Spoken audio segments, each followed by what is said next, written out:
The rhetoric between North Korea and the United States has long been bellicose and acrimonious. But over the past few weeks, the back and forth has escalated even further and grown arguably more ominous. Nick Schifrin has the story. For decades, North Korea has rallied its population with propaganda calling the U.S. an existential threat. This weekend, more than 100,000 North Koreans, scripted, staged, and suited, pledged allegiance to leader Kim Jong-un. The banner reads, "If the U.S. attacks us, wipe them out forever." The propaganda machine goes even further. Videos show North Korea targeting the White House and destroying the Capitol. Up until recently, the U.S. had tried not to match bombastic threats with threats. But today, name-calling brinksmanship is mutual. Rocket Man should have been handled a long time ago. And a Kim Jong-un statement read by a North Korean TV presenter. I will surely and definitely tame the mentally deranged U.S. dotard with fire. The war of words has been escalating all year. On January 2nd, President Trump tweeted, "North Korea just stated it is in the final stages of developing a nuclear weapon capable of reaching parts of the U.S. It won't happen." By July, the North Koreans did test an intercontinental ballistic missile capable of hitting the United States. The next month, the president laid down a new red line. North Korea best not make any more threats to the United States. They will be met with fire and fury like the world has never seen.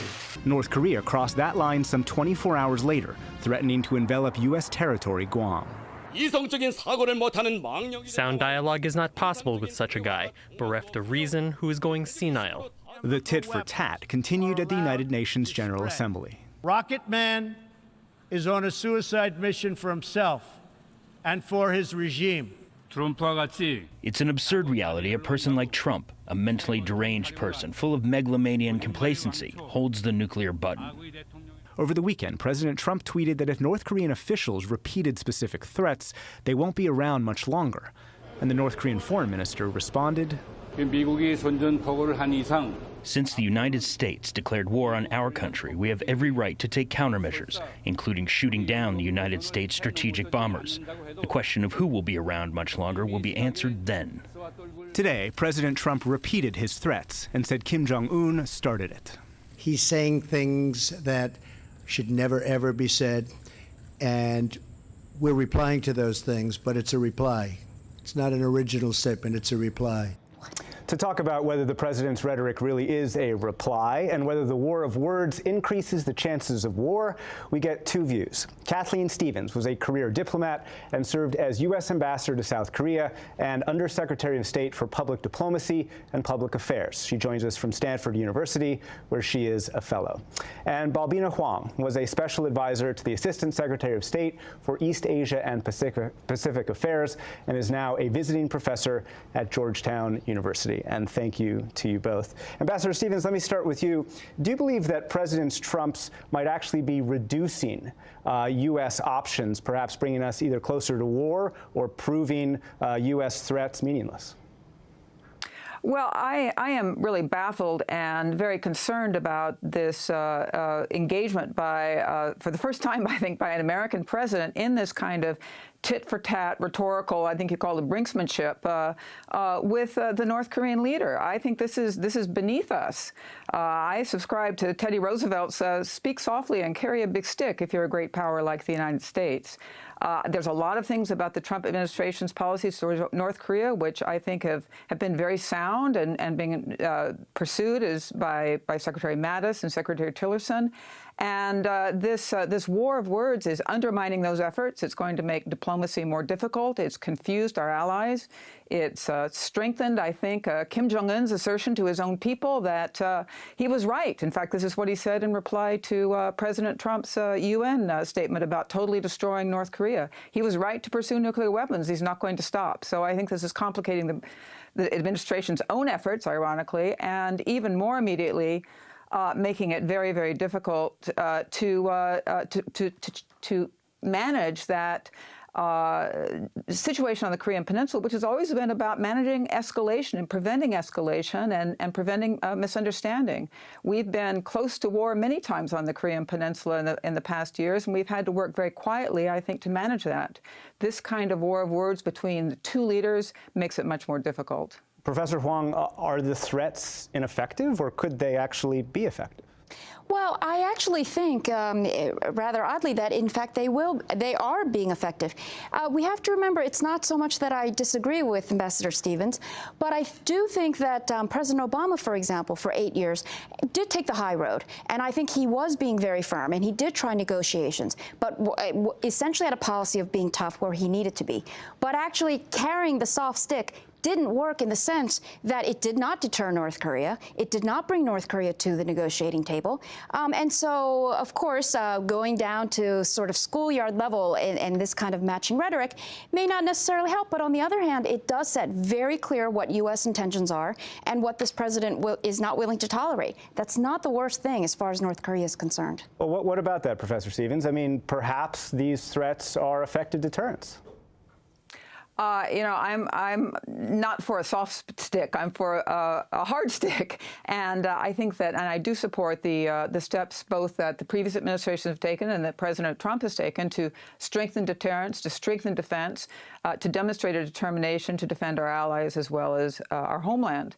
But we're a big country. We're a great power, and I think we need to. And our words matter.